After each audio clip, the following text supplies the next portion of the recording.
घटस्फोट देता आहे की नाही? मला घटस्फोट हवा. रद्दी ही एकच गोष्ट आहे जी मराठी माणूस विकतो. ही सुद्धा करायला नको तुम्हाला. हॅलो, हाय, नमस्कार मित्रांनो. एंटरटेनर प्रवीण अंगरे माझ्या या यूट्यूब चॅनलवर तुम्हाला सगळ्यांचं खूप खूप खूप स्वागत आहे.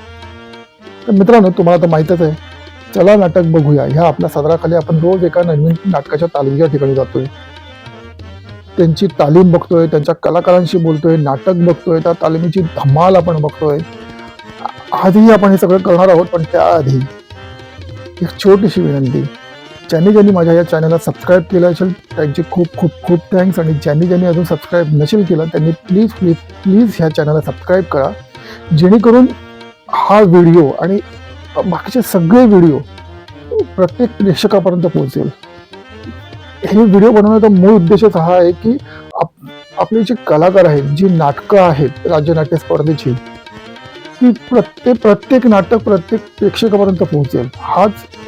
हा व्हिडिओ बनवण्याचा मूळ उद्देश आहे. तर करा, सबस्क्राईब करा, शेअर करा, लाईक करा आणि कमेंट करा. तर आज आपण जाणार आहोत नवीन नाटकाच्या तालमीच्या ठिकाणी. नाटक आहे जोशी विरुद्ध जोशी, स्टेट बँक ऑफ इंडियाचं हे नाटक आहे. विराज नारेंद्रेकर त्यांचे दिग्दर्शक आहेत. तर आपण जाणून घेणार आहोत त्या नाटकाबद्दल, त्या नाटकातल्या कलाकारांबद्दल, त्या नाटकाचा मूळ उद्देश काय आहे, काय कथा आहे, कशी धमाल चालली आहे त्या तालमीमध्ये, सगळं आपण जाणून घेणार आहोत. आणि शिवाय आपला अंधारातले तारे ह्या सदराखाली आपण त्या नाटकातल्या कलाकारांशी बोलणार आहोत, त्यांच्या अनुभवांविषयी बोलणार आहोत, दिग्दर्शकांशी बोलणार आहोत, त्यांचा किती अनुभव आहे, कधीपासून ते करतायत, हे सगळं करणार आहोत आपण. तर मग चला जाऊया जोशी विरुद्ध जोशी या नाटकाच्या तालमीच्या ठिकाणी. सगळे सत्यवान कायम घेरी येऊन पडलेले असतात. सावित्री त्यांना वाचवत असते आयुष्यभर. पण आता तसं होणार नाहीये. मग काय होणार आहे हो? वर्षानुवर्ष सत्यवानाचं डोकं मांडीवर घेऊन सावित्रीची मांडी दुखायला लागली. हा, मग मांडी बदलायची ना. रद्दी ही एकच गोष्ट आहे जी मराठी माणूस विकतो. ही सुद्धा करायला नको तुम्हाला. तुझ्या मैत्रिणीला सावित्री सातनवरेला फोन कर ग. सावित्री सातनवरे काय नाव आहे? क्या आज वटपौर्णिमा, बरोबर? बरोबर. मगाशी मी ओळखलं ना बरोबर. ज्या दिवशी बायकांची वट असते ती वटपौर्णिमा. बायकांमध्ये वैचारिक क्रांती झालेली. बायका एवढ्या बंडखोर बनल्यात, त्या काही उगाच नाही. 30 वर्ष बायका संसारात झिजतायत. हा सावित्री, तू म्हणालीस तेच बरोबर आहे. वटपौर्णिमा कॅन्सल. अरे घटस्फोट देता आहे की नाही? काय घटस्फोट म्हणजे काय? 10 रुपयाची चिल्लर आहे लगेच द्यायला? ओ, वेळ लागणार आहे का? ठीक आहे ना, मग थांबते मी. तुम्हाला मी आवडत असेल हो, पण मला तुम्ही कुठे आवडताय? हा शोध मला तिचा लेख वाचून लागलेला आहे. मग तुला तर असं जाम झपाटलंय या विचाराने. मला काय वाटतं माहितीये, तू एखाद्या झपाटलेल्या घटस्फोटीत बाईच्या भूताच्या फेऱ्यात अडकलीस. आपण गजरा घ्यायला विसरलो नव्हतं, वास घ्यायला विसरलो. अरे रे. अच्छा. संभाव्य धोके ओळखून तिने लग्नच केलेलं नाही. बरं झालं एक पुरुष वाचला. घटस्फोट घेणाऱ्या बायकोसाठी चहा करण्याची पद्धत असते का? तू टपरीवर चहा पितेस? मग काय झालं? टपरीवर काय फक्त पुरुषांनी चहा प्यायचा? मी हल्लीच म्हणजे कालपासूनच जाते प्यायला चहा, किंवा बार मध्ये जाणे एकटीने, किंवा टेन्शन वगैरे आलं तर स्मोक करणं. म्हणजे आता एकटीने या सगळ्या गोष्टी करायच्या, मला तर सगळं करायला हवी. I should not bother about them now. Kokate English. आता लाडका नवरा योजना आली पाहिजे. तू जाणार असं म्हणतोय? ते मात्र खरं. घटस्फोट घेते मी. मला कंटाळा आलाय ग. मला माझं लाईफ जगायचंय, माझी लाईफस्टाईल बदलायची. मला मनासारखं बघायचंय. यांचं बस झालं का आता? Enough is enough. You are great. तुला काय वाटते? मला तर छानच वाटेल ग. कानाखाली मारीन ते. मला काय झालंय? अरे अर्जंट भेट असा मेसेज केलाय तो पण दोघांनी. काय झालंय डॅड? तुम्ही गेलो? गेलं नाही पण जाणार आहे. कोण? तुझी माव.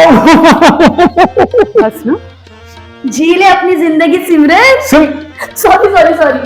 जी ले अपनी जिंदगी mom. I will stand by you. तो नाही नाही इतकं परवडायचं मला.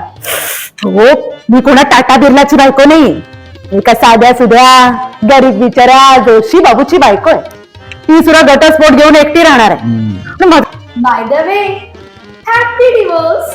दोघांनाही बाय. बा मिळाली जागा. हा, बोला बोला किती डिपॉझिट? 5,000. अरे वा. आणि भाडं 2,000. अरे वा. आणि टॉयलेट कॉमन आहे. अरे वा. तर मग आहे कुठे ही जागा? आता मी मागे हटणार नाही. आता मी सुद्धा ठरवलंय. मी अंजीला तुझ्या ह्याला अंजीला गेले. अंजी म्हणजे काय का नाही, अंजलीला घटस्फोट देणार म्हणजे देणार म्हणजे देणारच.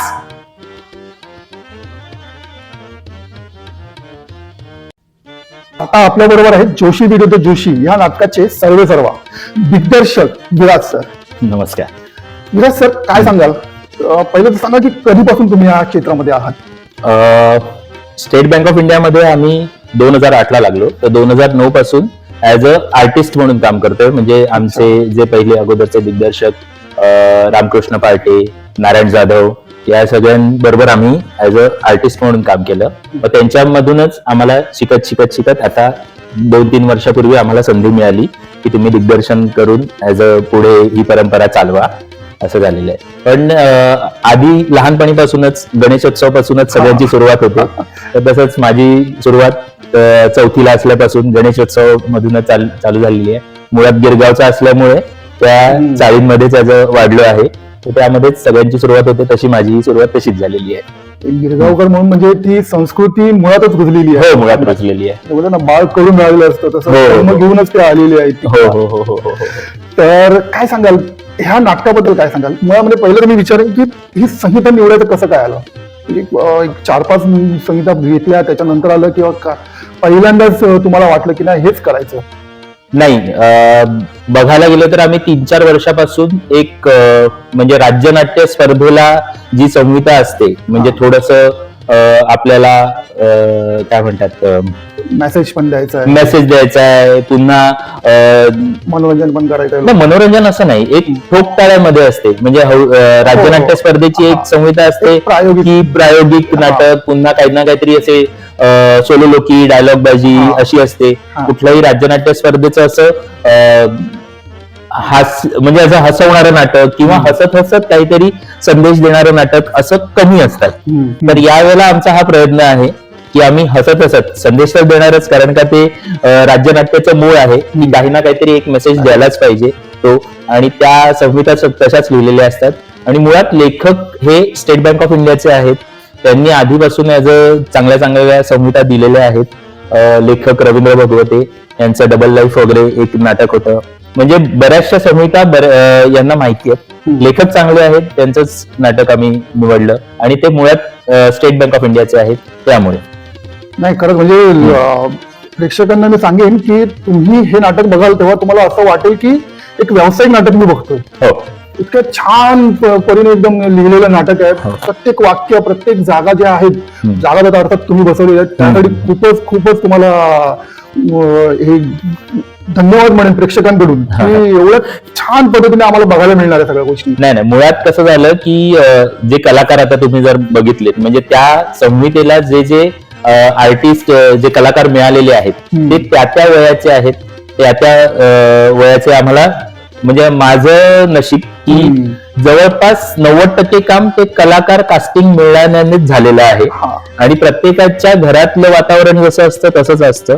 त्यामुळे ते कलाकार ते व्यक्ती म्हणूनच जगत आहेत. त्यामुळे अर्धी गोष्ट त्याच्यातच सक्सेसफुल होते नाटक. तसं झालेलं आहे या नाटकात.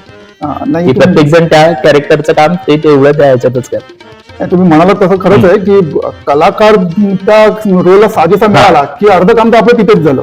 हो आणि तुमचं मी म्हणेन की इथे तुम्ही म्हणाला त्याप्रमाणे 90% काम झालंय. हो 90% काम नाही आमचं. कारण का संजय देशपांडे आहेत ते तर पूर्ण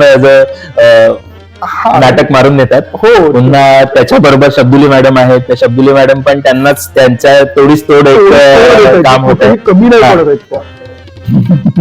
मला तेच झालेलं म्हणजे सुरुवातीला मी तालीम पाहत होतो. सुरुवातीला माझं संजय सरांवर लक्ष होतं, पण नंतर जसं शब्दुली मॅडमचं झालं त्यांचं खुलत गेलं अरे मी बोललो किती बॅलन्स आहे, म्हणजे कुठेही नाटक एकतर्फी होत नाहीये. बरोबर पूर्ण बॅलन्स कलाकारांमध्ये, लेखनामध्ये आणि कलाकारांमध्ये आणि दिग्दर्शनामध्ये. मेन दोन कलाकारांमध्ये एक अंडरस्टँडिंग असतं, ते अंडरस्टँडिंग आहे. पुन्हा रोलचं एक मुळात अंडरस्टँडिंग असतं, ते पण आहे. मग त्यामुळे ते सगळं जुळून आलेलं आहे. त्यामुळे सगळं नाटक एकदम छान होत आहे. हे नाटक मुळात परीक्षकांसाठी पेक्षा आम्ही प्रेक्षकांसाठी जास्त करतो. म्हणजे राज्यनाट्याचे जे ठोकताळे असतात की अरे परीक्षकांना हे आवडतं तर हे असंच केलं पाहिजे, हे असंच झालं पाहिजे, असे काही संस्थांमधून केलं जातं. पण आम्हाला ते अपेक्षित आहे की प्रेक्षकांनी जास्तीत जास्त यावं. मुळात जे राज्यनाट्य स्पर्धेला कमी प्रेक्षक येतात ते कदाचित या नाटकांमुळे, अशा नाटकांमुळे जास्तीत जास्त प्रेक्षक येतील राज्यनाट्य बघायला. ते मुळात होणं गरजेचं आहे. नक्कीच. आणि म्हणाला त्याप्रमाणे की तुम्ही बघतो किती जण म्हणजे स्पर्धेचं नाटक आहे मग परीक्षकांसाठीच करूया. हो.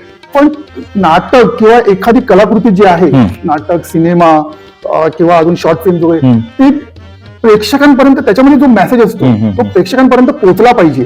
बरोबर. की मला बक्षिसं मिळाली, काय तुम्ही समाजाला काय देताय मग? बरोबर. तसं नसावं, ते ह्याच्यातून होतंय आणि तसं असं करावं. हो.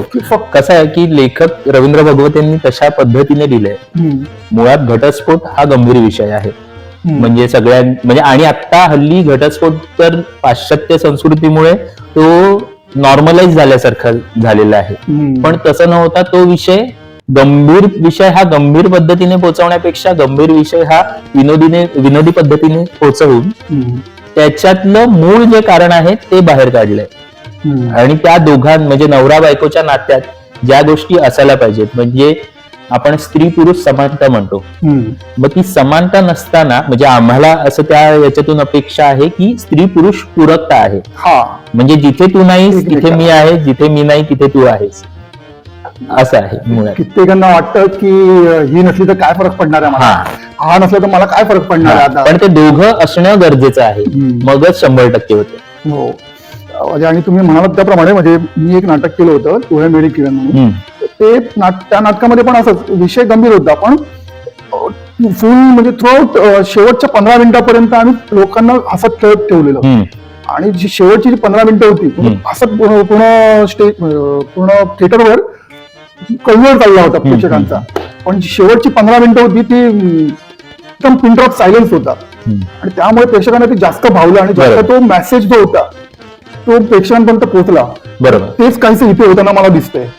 हे मला म्हणजे बोललो ना प्रत्येक सेकंदाला मी विचारत नव्हतो, दुसरीकडे कुठे भडकडत नव्हतं माझं. असं वाटलं काय छान चाललंय, किती छान चाललंय, मस्त. प्रत्येक वाक्य मला घ्यावंसं वाटत होतं मुळामध्ये. मुळात ते संहितेच लिखाण इतकं छान झालेलं आहे, इतकं सहज आहे, जे आपल्या नॉर्मल दैनंदिन जीवनात होतं तसंच आहे. मग ते प्रेक्षक त्याच्यात गुंतत जातात. प्रत्येकाला अरे मी हा आहे, अरे मी हा आहे, अरे मी हा आहे हे होतं. हे वाक्य माझ्याशी किती जुळलेलं आहे. अरे हा खरंच परवा झालं होतं माझ्या घरी. किंवा आम्हाला पण असं वाटतं की कदाचित आमचा 30 वर्षाचा संसार झाल्यानंतर कदाचित मी ह्याच्यासारखाच वागेल. मेन ते आहे की त्या संहितेचे जे आर्टिस्ट आहेत ते ज्या वेळेला आपल्यात येतात त्यावेळेलाच आपण ते नाटक रिलेट करतो. म्हणजे प्रेक्षक म्हणून रिलेट केल्यानंतरच त्या संहितेचं यशस्वी होतं. छान असं खूप मस्त एकदम गट्टी जमलेली आहे तुमची सगळ्यांची लेखन आणि कलाकार आणि दिग्दर्शनाची. तर किती म्हणजे सहज हे सगळं घडत गेलंय की काय तुम्हाला मेहनत घ्यावी लागली.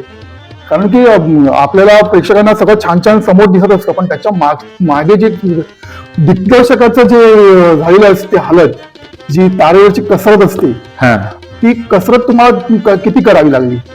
कसरत तसं बघायला गेलं तर कलाकार छान असल्यामुळे तेवढी कसरत करावी लागली नाही हे मला खरंच सांगावं असं वाटेल.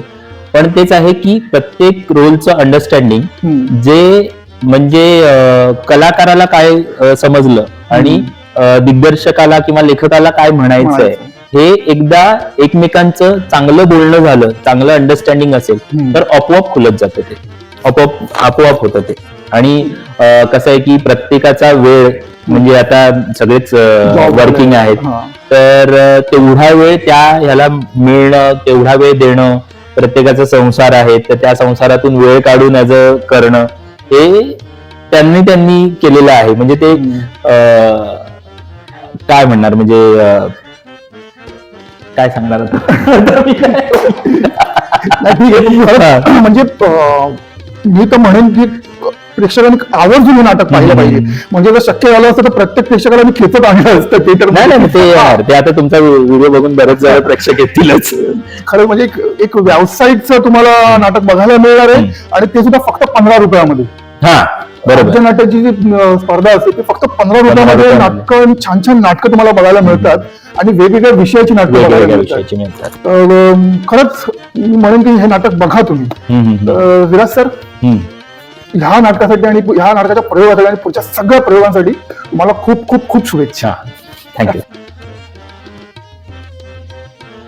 तर मित्रांनो, आता आपल्या बरोबर आहेत जोशी विरुद्ध जोशी या नाटकातले मुख्य कलाकार संजय देशपांडे सर. नमस्कार सर, काय सांगाल तुमच्या अभिनयाचं कारकीर्द कसं आहे? म्हणजे किती वर्षांपासून तुम्ही ह्या क्षेत्रामध्ये आहात? मी खूप लहानपणापासून काम करतोय. याचं कारण असं की गणेशोत्सवात मी काम करायचो पूर्वी.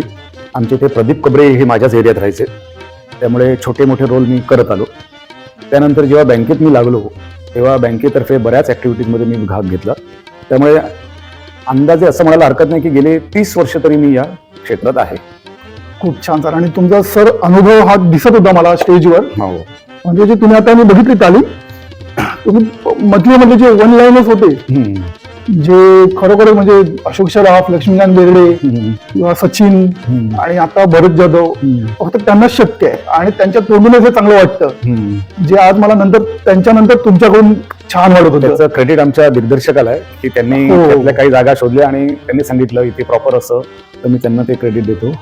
खरंच छान. म्हणजे खूपच तालीमध्ये पूर्ण एक प्रत्येक सेकंद मला असं एक चांगलं वाटत होतं, आनंद मिळतो. आणि ते स्वातंत्र्य देणं सुद्धा महत्वाचं असतं. म्हणजे दिग्दर्शकाने अडवलं नाही की नाही तुम्ही काय तुम्हाला करायचं ते करा, मग आपण रिलॅक्स होतो. म्हणजे दिग्दर्शकाला सुद्धा ते स्वतः क्रेडिट आहे त्याचं. नाही तर काही दिग्दर्शक असतात की नाही असं नको करू, ते नको करू. म्हणजे काही चांगलं जरी असलं तरी पण त्यांचा इगो हटतो. तुम्हाला योग्य वाटतं ते करा असं म्हटलं ना की आपण रिलॅक्स होतो असं. काही असं इगो असतो त्यांना की नाही हा चांगला आहे, मी नाही सांगितलंय मग ते कसं काय असं होतं. बरोबर, असं होऊन जातं. पण मग खरोखर दिग्दर्शकांना खूप क्रेडिट द्यावं लागेल, कारण की पूर्ण नाटक म्हणजे कुठेही एक सेकंद असा बोर होण्यासारखं नाहीये की कंटाळवाणं नाहीये. खरं. आणि ते लिखाण जेवढं चांगलं असतं तेवढंच ते जागा पण तेवढ्या महत्वाच्या असतात. बरोबर. अभिनय तो महत्वाचा आहेच. करेक्ट.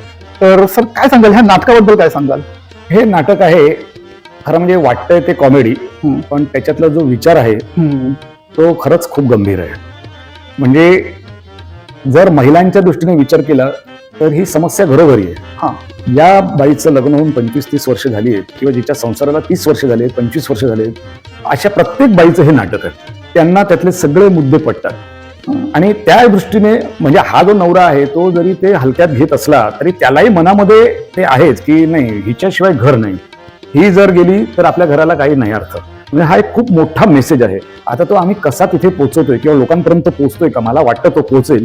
कारण दुसरा अंक आता आपण केला तर तुम्हाला कळेलच, पण अशात त्याचा तो मोठा अर्थ आहे. फक्त ते आम्ही काही लेक्चरबाजी न करता अतिशय हलक्या फुलक्या पद्धतीने मांडले. तेच महत्वाचं आहे सर. ते कुठलीही गोष्ट एकदम मारून मुटकून जर सांगितली गेली तर ती जास्त प्रभाव नाही पडत. पण ती जर हलक्या फुलक्या आणि एकदम छान पद्धतीने सांगितली तर ती जास्त त्याचा प्रभाव पडतो, जास्त खोलवर जातो त्याचा प्रभाव. बरोबर. असंच काही या नाटकाबद्दल आहे. कारण की बघितलं मी डिवोर्स ह्या विषयावर खूप नाटकं आहेत आणि छान कॉमेडी अंगाने वगैरे जाणारे पण आहेत नाटकं. पण ह्या नाटकाचा वेगळाच मार्ग आहे. बरोबर.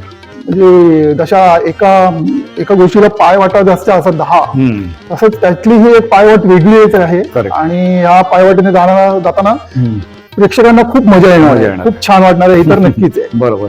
तर तुम्ही तुमच्या रोल बद्दल काय सांगाल? हा, माझी जी भूमिका आहे ती म्हणजे जसं मी मगाशी म्हटलं की हा जो नवरा आहे तो तिचं काही फार गंभीरपणे घेत नाही, कारण 25-30 वर्षात तिने 1000 वेळा धमकी दिली, मी घर सोडून जाईन वगैरे वगैरे कसं. आता डिव्होर्स, तर आधी तो हलक्यामध्ये घेतो की लाईटली घेतो असं वगैरे वगैरे, पण जेव्हा ती पेपरातली कात्रणं काढते, नंतर त्या मिटिंगला जायला लागते आणि घरामध्ये सुद्धा अक्षरशः 2 भाग, तेव्हा मात्र त्याला थोडंसं तो सिरियस होतो. धाकधूक. पण म्हणजे त्याची एक इच्छा असते की हिने घटस्फोट घेऊ नये बाबा, काही झालं तरी हिने घटस्फोट घेऊ नये, ही आपल्याबरोबर राहिली पाहिजे. आणि त्याच्यामुळे तो दुसऱ्या अंकामध्ये थोडंसं त्याचं काहीतरी असं प्लॅनिंग बिनिंग वगैरे वगैरे वगैरे करतो. तर हा आधी खूप सिरियस म्हणजे लाईटली घेतो, हलक्यामध्ये घेतो सगळं, तिच्यावर कुचेष्टा करतो, नाही तिची चेष्टा करतो, मस्करी करतो वगैरे वगैरे वगैरे. पण आतून तो थोडासा हे झालेला आहे, घाबरलेला आहे. हा, की नाही ही बाई गेली तर खरंच आपलं काही खरं नाहीये. तर अशा पद्धतीचा तो रोल आहे आणि नंतर तो तिला थोडंसं आपल्यापुढे खेचून घेण्यामध्ये यशस्वी होतो. हे याचं थोडक्यात हे आहे. सर काय सांगाल, ह्या रोलसाठी तुम्ही काय तयारी केली आहे? कारण की मी बघितलंय ना, हे एकदम तुम्ही सहजपणे सगळं करून जात आहे, पण माझ्यासारख्या किंवा अजून कित्येक कलाकारांना हे करण्यासाठी खूप मेहनत घ्यावी लागणार आहे, हे तर नक्कीच आहे. तर तुम्ही काय मेहनत घेतली आहे? मी मेहनत घेतली नाही, कारण हा मीच आहे. कारण खरं सांगायचं तर जेव्हा मी वाचलं ना, तेव्हा अर्थात मी काय म्हटलं की आपल्याला मिळेल न मिळेल रोल माहित नाही, कारण आमच्या इथे करणारे बरेच लोक असतात इकडे. तर मी म्हटलं की ठीक आहे, मला आवडला होता, पण माझे काही वैयक्तिक प्रॉब्लेम होते वगैरे वगैरे, त्याच्यामुळे मी करणार नव्हतो. पण नंतर जेव्हा त्यांनी सांगितलं की या नाटकामध्ये जी माझ्या बायकोचा रोल करते शब्दुली, म्हणजे तुम्ही आता बघितलं, तर त्यांच्या मला माहिती आहे, ते पूर्वीपासून काम करतात आणि ते खूप छान काम करते. आता प्रायोगिक एक नाटक पण मी मुद्दाम बघितलं. तर जेव्हा ते आलं ना, त्यावेळेला माझ्या डोक्यामध्ये यायला लागलं की नाही, आता हा रोल आपण करायला पाहिजे. कारण म्हणजे मी असं समजतो की मला मॅच असं. तर आता मी या पिढीमध्ये बघतो ना, तर असं माझी बायको म्हणून शोधेल असं कोण नाही, बाकी ते लहान आहे त्यांची वय वगैरे. तर ही मला म्हणाले, आणि मग माझ्या दिग्दर्शकाने पण सांगितलं की बघा, तुम्ही जर केलं तर खरंच मजा येईल, तुम्ही करू शकाल.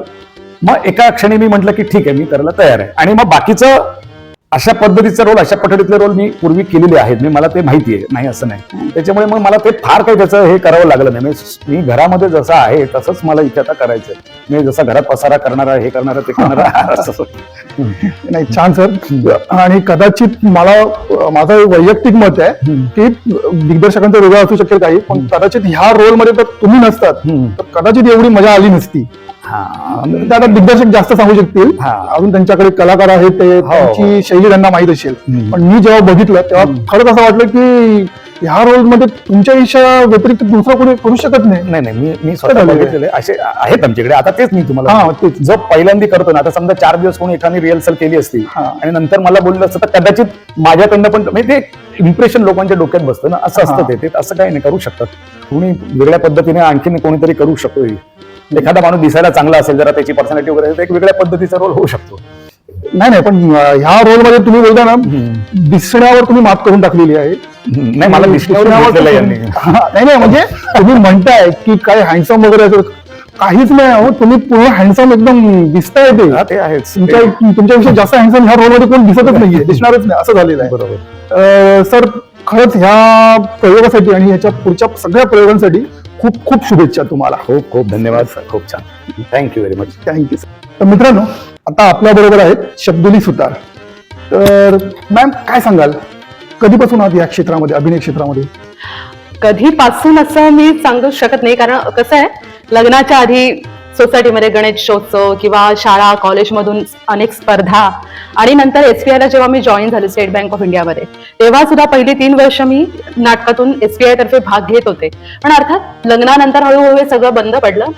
27 वर्षांचा गॅप गेल्यानंतर ठाण्याची एक संस्था आहे, टॅग, ठाणे आर्ट गिल्ड, त्या संस्थेला मी जॉईन झाले आणि त्यांच्यामुळे मला खूप अनुभव मिळाला. नाटक, अभिवाचन, एकांकिका, असं सगळ्यामध्ये भाग घेण्यासाठी, अभिनय करण्याची मला खूप संधी मिळाली.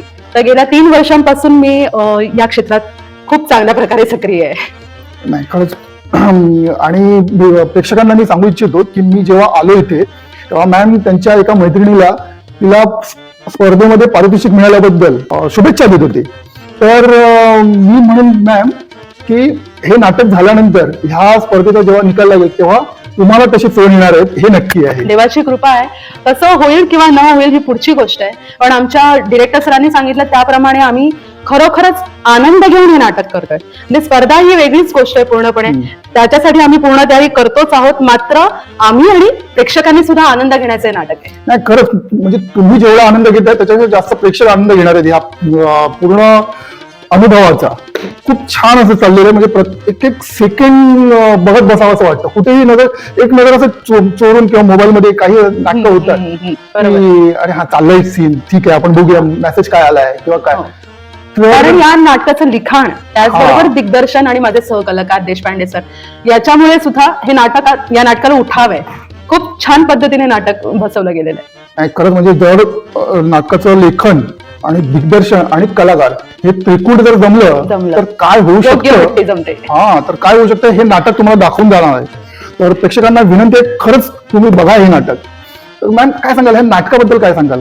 म्हणजे मी का विचारतोय कारण की एकच नाटक असतं पण प्रत्येक कलाकाराच्या अंगाने ते वेगळं असतं. बरोबर आहे. हे जे नाटक आहे ते आम्हाला रिलेट होण्यासारखं आहे. आम्ही साधारण मी त्याच वयाच्या दरम्यान आहे आणि मी काय खरं तर कोणतीही बाई या नाटकामध्ये जे त्या बाईचे विचार मांडले गेलेत ना त्या विचारांशी सहमत होईल. कारण हे सगळे विचार त्या प्रत्येक बाईच्या मनामध्ये येऊन जातात. त्याच्यामुळे हे खूप स्वतःला रिलेट होण्यासारखं असल्यामुळे हे सहजपणे सादर केलं जाऊ शकतंय. आणि खरंच म्हणजे ते प्रत्येक जण ते रिलेट करणार आहे त्याच्यामुळे जास्त आनंद येणार आहे.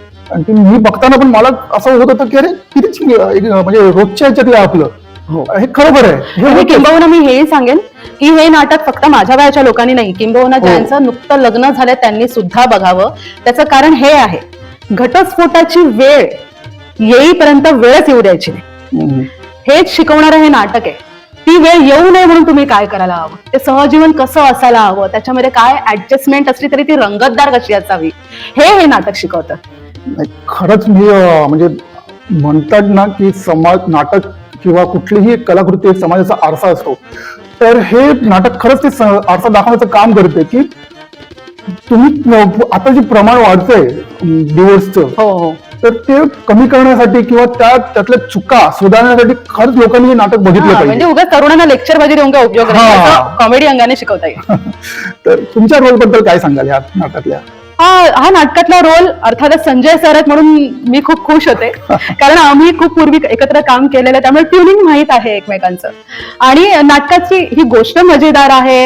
हा कॉमेडी अंगाने जाणारा हा रोल मी यापूर्वी कधी केला नव्हता. मी नेहमी सिरियसच काम केलेलं आहे. पण आमच्या दिग्दर्शकांनी माझ्यातून ते खूप चांगल्या प्रकारे काढून घेण्याचा प्रयत्न केला आहे. त्याच्यामुळे मला करताना खूप मजा आली आणि मी स्वतःला रिलेट करू शकते त्यामुळे अजूनच मजा येते. नाही आणखी हे होतच की आपला को स्टार जो असतील आर्टिस्ट जेवढा चांगला असेल मग ते आणखीन जास्त आपलं खुलतं आपल्यातला अभिनय आपल्यातली कला जे काही आहे ते आणि ते मला दिसलं इथे. तर मॅम खरंच तुम्हाला ह्या प्रयोगासाठी आणि याच्या सगळ्या पुढच्या सगळ्या प्रयोगांसाठी खूप खूप खूप शुभेच्छा. Thank you so much. मित्रांनो आता आपल्या बरोबर आहे जोशी विरुद्ध जोशी ह्या नाटकातला एक मुख्य कलाकार समृद्धी तांबे. तर मॅम काय सांगाल किती वर्ष ह्या अभिनय क्षेत्रामध्ये आहात. किती वर्षांचा वगैरे अनुभव नाहीये माझा. लाईक लहानपणी शाळेत वगैरे असताना बालनाट्यातनं वगैरे काम केलं होतं आणि नंतर तो संबंध पूर्णच तुटला. म्हणजे अगदीच नाही, कॉलेजमध्ये नाही वगैरे नाहीच नाही. नंतर मग असंच घर वगैरे सगळं चालू झालं. मी आता 16 वर्ष झाली स्टेट बँकेत आहे पण मी कधीही स्टेट बँकेच्या कुठल्याही ऍक्टिव्हिटीमध्ये भाग घेतला नाही. पण त्याला फार रिग्रेट होतं मनात कुठेतरी की कधी केलं नाहीये. आणि मग असंच एकदा ब्रांचला सर भेटले मला ज्यांचे दिग्दर्शक आहे ते. असं बोलण्यातनं गोष्टी म्हणजे असं बोलत गेलो आणि मग कळलं तर म्हणाले असं असं आहे आपण असं ह्या सगळ्या ऍक्टिव्हिटी करतो. तर तेव्हा घरी जाऊन पण असं वाटलं की अरे मग मी एवढे वर्ष मी का नाही केलं हे सगळं किंवा मी कुठे होते. मग घरी पण थोडंसं आता घरून पण मला फुल सपोर्ट आहे या गोष्टीसाठी. आणि मग मी इथे आले जवळपास नाही म्हणाल तरी एक 22-23 वर्षाच्या गॅप नंतर मी आज पुन्हा करते. तुम्ही आत्ता करताय 22-23 वर्षाच्या गॅप नंतर. पण हे कुठेही दिसत नव्हतं. म्हणजे असं वाटत होतं तुम्ही निदान तरी तुम्ही 10 वर्ष तरी कंटिन्युअसली करताय. नाही तसं नाहीये ऍक्च्युली. कारण आधी खूप दडपण होतं कारण तो कॉन्फिडन्स अजिबातच नव्हता. पण सरांनी सगळं करून घेतलंय आणि ते जसं सांगतील तसं असं अगदी बोट पकडून असं तिथपर्यंत आणणं आणि ते फॉलो करणं त्याच्यावरती सगळं हे. आणि याच्यासाठी दिग्दर्शक खूप महत्वाचा असतो. दिग्दर्शक जितके चांगले असतील तितकंच ते नाटक खुलतं आणि तितकेच ते कलाकार खुलतात मुळात. तर मी म्हणेन की तालीम जेव्हा बघितली मी तर पहिलं तर मला गोष्ट आली की हा लेखन खूप जबरदस्त आहे आणि दुसरी गोष्ट दिग्दर्शक. त्या दिग्दर्शकांनी कलाकारांना केवढी मोकळीक दिली आणि केवढं खुलवलंय की हे नाटक खूप वेगळ्या लेवलला गेलेलं आहे. तर काय सांगाल मला ह्या नाटकाबद्दल काय सांगाल? नाटक हे जसं म्हणाल तर जरी 30 वर्षांच्या पुढचं असं दाखवलं, 30 वर्ष संसार झाल्यानंतर आयुष्यात घडणाऱ्या गोष्टी असल्या तरी पण त्याची सुरुवात ही कुठेतरी खूप आधीपासून होते. हो. लाईक अगदी कोणी असं डिरेक्टली डिवोर्स वगैरे असं विचार करत नाही. त्याची सुरुवात एक 10-12 वर्ष जेव्हा त्या संसारात आपण रमतो पण ते रमणं पण नंतर आपल्याला नको असं वाटायला लागतं एका स्टेजला थोडा आल्यानंतर. तडा गेलेला Yes. असतो. पण मग तेच न जाऊ देण्यासाठी काय करायला हवं तर तेही यातनं शिकण्यासारखं आहे. जसं की आता तेवढं जर मागे गेलं तर त्या वयात मी आता सध्या आहे. पुढे 30 वर्षांनी जाऊन जर हे मला नको हवं असेल माझ्या आयुष्यात तर त्याला मी आता कुठे आवरलं पाहिजे, तर तेही त्यातनं शिकण्यासारखं आहे. म्हणजे खरंच प्रेक्षकांनो की हे नाटक जरी 50-60च्या वयाच्या लोकांचं असलं, म्हणजे त्या लोकांची गोष्ट असली तरीही हे शिकवणार आहे 30 वर्षाच्या 25 वर्षाच्या नुकत्याच झालेल्या लग्न झालेल्या लोकांसाठी हे खूप महत्वाचं नाटक आहे. त्यांचं आयुष्य पुढे सुरळीत चालण्यासाठी, त्यांचं जे वैवाहिक आयुष्य आहे, जे आजकाल डिवोर्सचं प्रमाण वाढत आहे ते कमी होण्यासाठी, आणि मुळामध्ये कमी होण्याचं म्हणजे महत्वाचं हे आहे की तो संसार खूप चांगला चालला पाहिजे. एकमेकांना नाही तर काही काही असं की ओढून ताणून पण 60-70 वर्ष 50 वर्ष एक साथ जातात, पण तसं न होता छान असं आयुष्य जगता यावं ह्यासाठी काय करता येईल हे ह्या नाटकातून दाखवण्यात आलेलं आहे. आणि इथे मी डेफिनेटली दिग्दर्शकांचं नाव तर घेईनच, पण मला संजय सरांसोबत आणि शब्दुली मॅडम बरोबर म्हणजे एवढे अनुभवी लोकांबरोबर काम करायला मिळतंय आणि खूप शिकायलाही मिळतंय. त्याचं मला खरंच फार समाधान आतल्यात मला वाटतंय स्वतःला त्याबद्दल. नाही खरंच, आणखीन आपण मगाशी म्हटल्याप्रमाणे की कोस्टार आपले जेवढे चांगले आणि तुमचे चांगले म्हणजे अनुभवी एवढे आहेत आणि छान आहेत ते, त्याच्यामुळे आपल्यात पण ते म्हणतात ना, आपण ज्यावेळेस एका अत्तराच्या कंपनीत जातो आणि पूर्ण सुगंध आपल्या संघाला तसंच झालेलं आहे काही म्हणता येईल तुम्हाला. जरी तुम्ही लहानपणी केलं लहानपणी केलं होतं होतं. 20-22 वर्षानंतर, Yes. पण ती सुप्त इच्छा तुमच्या मनात नक्कीच सुप्त होती कला नक्कीच होती होती, आतमध्ये. पण त्याला कुठे असं वाव मिळत नव्हता किंवा ती संधी मी जरी आली होती तर मी कधी त्या दृष्टीने विचार केला नव्हता. कुठे काय असं झालं की 22-23 वर्षानंतर परत करावं असं वाटलं, किंवा परत ही संधी कशी काय आली तुम्हाला? हा, मी सांगितल्याप्रमाणे जसं की दिग्दर्शक ब्रांचला आले होते, बोलण्या तशा गोष्टी झाल्या, मी सांगत गेले की मी आधी केलं होतं वगैरे असं तसं, आणि ते म्हणाले की ठीक आहे आपण पण हे करतो तर तुम्ही असाल इंटरेस्टेड वगैरे. पण त्यानंतर एक विचार असाही मनात येऊन गेला की एवढ्या वर्षांनंतर पुन्हा इथं आपल्याला हे पहिलं जमणार आहे का स्वतःला? बरं, स्वतःला जर जमवलं तरी फॅमिली आणि ह्या सगळ्या गोष्टी ते मला ऍडजस्ट होणार आहे का? पण मग त्यावेळी मी नवऱ्याशी बोलले, त्याचा तो सपोर्ट होताच, पण डेफिनेटली मला सांगायला आवडेल की माझा मोठा मुलगा मैत्रेय, तर तो स्वतः क्रिकेट वगैरे खेळतो, त्याला माझा मोरल सपोर्ट जास्त असतो. पण म्हणून ते असं काय म्हणतात त्याला, जसं आपल्याकडनं आपली मुलं शिकतात किंवा असं, तर तो मला असं म्हणाला की मम्मा तुला करायचं आहे ना, तू डेफिनेटली कर, हे आपल्याला जे हवं असतं ना ते आपण करून बघायला तरी ऍटलिस्ट पाहिजेच नक्कीच आयुष्यात. तर ते मला कुठेतरी एकदा मिळत झालं की अरे मग तो एक खूप असा एक मोरल सपोर्ट मिळाला आणि मग मी तयार झाले या गोष्टीसाठी. नाही खरंच, कुठलीही कला जोपासण्यासाठी, कला लोकांसमोर आणण्यासाठी खर्चांचा, आपल्या लोकांचा एक सपोर्ट महत्वाचा असतो. आणि तुमच्या मुलाला नाव काय सांगितलं? मैत्रेयाला मी थँक्स म्हणेन की आईला तू सपोर्ट केलास, आईला सांगितलंस की हे कर नाटक, त्याच्यामुळे चांगली कलाकार आम्हाला रंगभूमीवर बघायला मिळणार आहे. तर मैत्रेया, थँक्स तुला. मैत्रीला माझ्याकडून पण खूप खूप थँक्स. काय म्हणाल तुमच्या ह्या रोल बद्दल काय विचार करा? रोल आहे तो एक मॅरिड मुलगी आहे त्यांची, आणि म्हणजे कसं आहे की आई पप्पा हे दोघं पण आपल्याला तेवढेच हे असतात, पण जेव्हा आता ते तशी वेळ आली आहे की आईने असा निर्णय घेतला आहे किंवा असं, तर ती वडिलांच्या बाजूने उभी राहते, त्यांना सपोर्ट करते, आणि त्यातही ती आईलाही त्यातनं बाहेर काढण्याचा प्रयत्न तुम्ही सेकंड याच्यात बघाल तर तसं. तर आणि मग ती एक हॅपी एंडिंग तो होऊन जातो. तुम्ही म्हणताय की वडिलांना सपोर्ट करताय, पण मी आता एक सीन बघितलं त्याच्यात तुम्ही आईला सपोर्ट करताय. आता तुम्हाला सेकंड जास्त समजेल. खरंच प्रेक्षकांनो खूप मजा येणार आहे या नाटकाला तुम्हाला, आणि खरंच मी विनंती करेन की तुम्ही हे नाटक बघा आणि पूर्ण फॅमिली सगळं बघा. मेन म्हणजे मुलं, त्यांच्या सुना, मुलगा सगळ्यांबरोबर तुम्ही नाटक बघा, तुम्हाला खूप एक एन्जॉय येणार आहे, एक फॅमिली एंटरटेन होणार आहे. तर या, आणि खूप खूप शुभेच्छा तुम्हाला ह्या प्रयोगासाठी आणि त्याच्या सगळ्या प्रयोगांसाठी. थँक्यू. हाय, तर मित्रांनो, आताच आपण जोशी विरुद्ध जोशी या नाटकाच्या तालीमच्या ठिकाणी जाऊन आलो आहोत. काय सांगू, म्हणजे खूप छान आणि धमाल नाटक आहे हे. मुळामध्ये म्हणजे सगळंच छान आहे. म्हणजे लेखन, दिग्दर्शन आणि कलाकार. म्हणजे कलाकार म्हणजे मला एक प्रामुख्याने नमूद करावं असं वाटतं की जे मुख्य कलाकार आहेत संजय सर, मला समजत नव्हतं मला ते का एवढे छान वाटले, त्यांची ॲक्टिंग एवढी का भावली. तर मी घरी आल्यानंतर ज्यावेळेस त्यांचे फुटेज बघितले, व्हिडिओ बघितले, तेव्हा माझ्या एक गोष्ट लक्षात आली की त्यांचं वय मला नेमकं तर माहीत नाही की 50 आहे, 55 आहे की पुढे आहे, कसं काय. पण ते स्टेजवर असे वावरत होते जसे काय 25-30 वर्षाचा एक मुलगा असेल. ती एनर्जी, तो ऑरा खूप छान होता त्यांचा तो.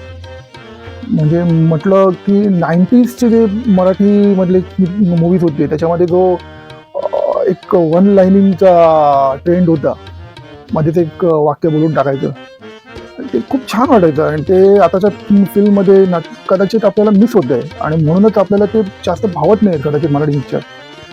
तर तो वन लाईनर त्यांच्या तोंडून ऐकताना खूप छान वाटत होतं. आणि